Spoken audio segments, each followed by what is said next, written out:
আজি ADRE Assam direct recruitment এক্সামিনেশ্যনৰ ওপৰত মই কেইটামান নতুন তথ্য আপোনালোকক দিব বিচাৰিছো। আপোনালোক সকলোৱে জানে এই চৰকাৰখনে স্বচ্ছ আৰু নিকা নিযুক্তিক বিশ্বাস কৰে আৰু স্বচ্ছ আৰু নিকা নিযুক্তি প্ৰদান কৰিবলৈ যোৱা পৰীক্ষাৰ সময়ত আমি ইণ্টাৰনেটৰ সেৱা বন্ধ কৰিছিলোঁ। কংগ্ৰেছ দলে যথাৰীতি মোক সমালোচনা কৰিলে, কিন্তু আজি ঝাৰখণ্ডত কংগ্ৰেছ দলৰ চৰকাৰে তাতে আজি হোৱা এনেকুৱা ধৰণৰ ৰিক্ৰুটমেণ্ট পৰীক্ষাত ইণ্টাৰনেট বন্ধ কৰিবলৈ সিদ্ধান্ত লয়। অৰ্থাৎ আজি কংগ্ৰেছ দলে ঝাৰখণ্ডত এটা বেলেগ ৰূপ আৰু অসমত এটা বেলেগ ৰূপ ল'ব বিচাৰে। দৰাচলতে আমাৰ যিমানেই অসুবিধা নহওক কিয় নৱ প্ৰজন্মক এটা স্বচ্ছ পৰীক্ষা দিয়াটো আমাৰ সকলোৰে দায়িত্ব। বছৰত এটা দিনত 2 ঘণ্টা 3 ঘণ্টা সময় ইণ্টাৰনেট সেৱা বন্ধ থাকিও আমি যদি 11 লাখ পৰীক্ষাৰ্থীক আত্মবিশ্বাস দিব পাৰোঁ যে সমাজে আপোনালোকৰ কাৰণে চিন্তা কৰে, সমাজে এটা স্বচ্ছ পৰীক্ষাত বিশ্বাস কৰে, তাতকৈ আৰু ডাঙৰ কথা কি হ'ব পাৰে। মই কংগ্ৰেছ দলক আজি দিনটোত আহ্বান জনাম যে ঝাৰখণ্ডত কংগ্ৰেছে লোৱা সিদ্ধান্তটোক আপোনালোকে অসমত বিৰোধিতা নকৰিব। সকলো ষ্টেটতে বেলেগ বেলেগ ৰূপ লোৱাটো উচিত নহয়। ভাল কথা ইউজুৱেলি তেওঁলোকে নুশুনে, কিন্তু মই ভাবো যে অলপ অলপ ৰাইজৰ মনৰ কথা তেওঁলোকে বুজিবলৈ চেষ্টা কৰিব। মই স্বচ্ছতাৰ কথা কৈছিলো, আজি মই স্বচ্ছতাক আৰু এখোপ আগুৱাই লৈ যাব খুজিছো। তৃতীয় বৰ্গৰ এডিআৰই পৰীক্ষা সমাপ্ত হ'ল।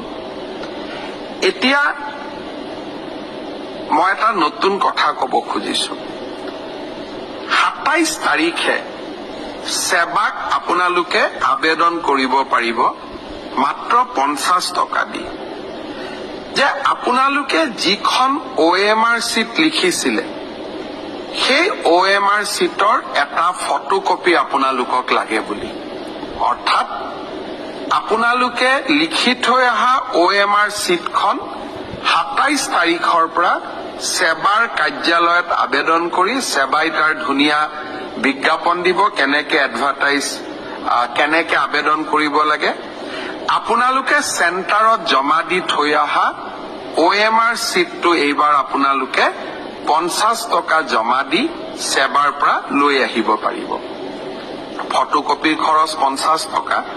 ঘৰত লৈ আহি OMR চিটটো এইবাৰ আপোনালোকে পৰীক্ষা কৰিব পাৰিব যে মই শুদ্ধ উত্তৰ দি আহিলো নে নাই। শুদ্ধ উত্তৰটো কি? 28 তাৰিখে আমি এনসাৰ কিটো সেৱাৰ ৱেবছাইটত আমি প্ৰকাশ কৰিম। অৰ্থাৎ 27 তাৰিখৰ পৰা আপোনালোকে OMR চিটখন আবেদন কৰি সেৱাৰ পৰা ল'ব পাৰিব। 28 তাৰিখে সেৱাৰ ৱেবছাইটত এনসাৰ কি, প্ৰত্যেকটো প্ৰশ্নৰ উত্তৰ কি হোৱা উচিত তাকো আপোনালোকে চাব পাৰিব। অৰ্থাৎ ঘৰতে বহি মইনো কিমান নম্বৰ পালো, OMR চিটখন হাতত উলিয়াই লওক, এনসাৰ কি লগত মিলাই চাওক আৰু 100ৰ ভিতৰত 50ৰ ভিতৰত মই কিমান নম্বৰ পালো সেয়া ঘৰতে বহি মই হিচাপ উলিয়াই ল'ব পাৰিম। অৰ্থাৎ ৰিজাল্ট দিয়ালৈ অপেক্ষা কৰিবই নালাগে। ভাৰতৰ কোনো প্ৰদেশতে এনেকুৱা সিদ্ধান্ত আগত গ্ৰহণ কৰা হোৱা নাছিল। OMRৰ কপিও পাব আৰু এনসাৰ কিটো উপলব্ধ হ'ব।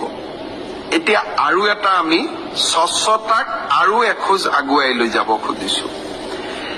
এনসাৰ কিটো আপোনালোকে চাই পেলাই মনত খুদুৱনি লাগিলে যে এইটো প্ৰশ্নৰ এইটোতো উত্তৰ নহয়, উত্তৰটো বেলেগহে হ'ব লাগিছিলে।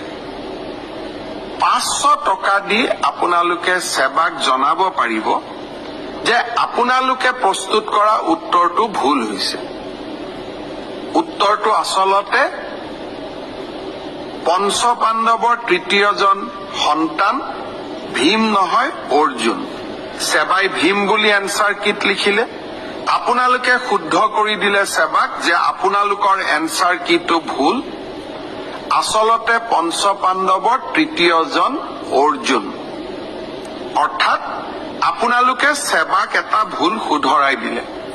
তৎকালীনভাৱে সেই 500 টকাটো আপোনালোকে উভতাই পাব। 500 টকাটো আমি এইকাৰণেই ফিজ লৈছো, নহলে সকলোৱে এনচাৰ কিটো ভুল বুলি হাৰাশাস্তি কৰাৰ ৰাস্তাও ল'ব পাৰে। যাতে হাৰাশাস্তি কৰাৰ ৰাস্তা নলয় সেইবাবে আমি এটা 500 টকা ল'ম। কিন্তু যদি আপোনালোকৰ পৰামৰ্শ শুদ্ধ হয় আমি সেই 500 টকাটো উভতাই দিম। অৰ্থাৎ আজি মই স্বচ্ছতাৰ দিশত তিনিটা কথা কলো। অহা 27 তাৰিখৰ পৰা স্বচ্ছ পৰীক্ষাৰ ক্ষেত্ৰত মই তিনিটা নতুন সিদ্ধান্ত আজি মই ঘোষণা কৰিলো।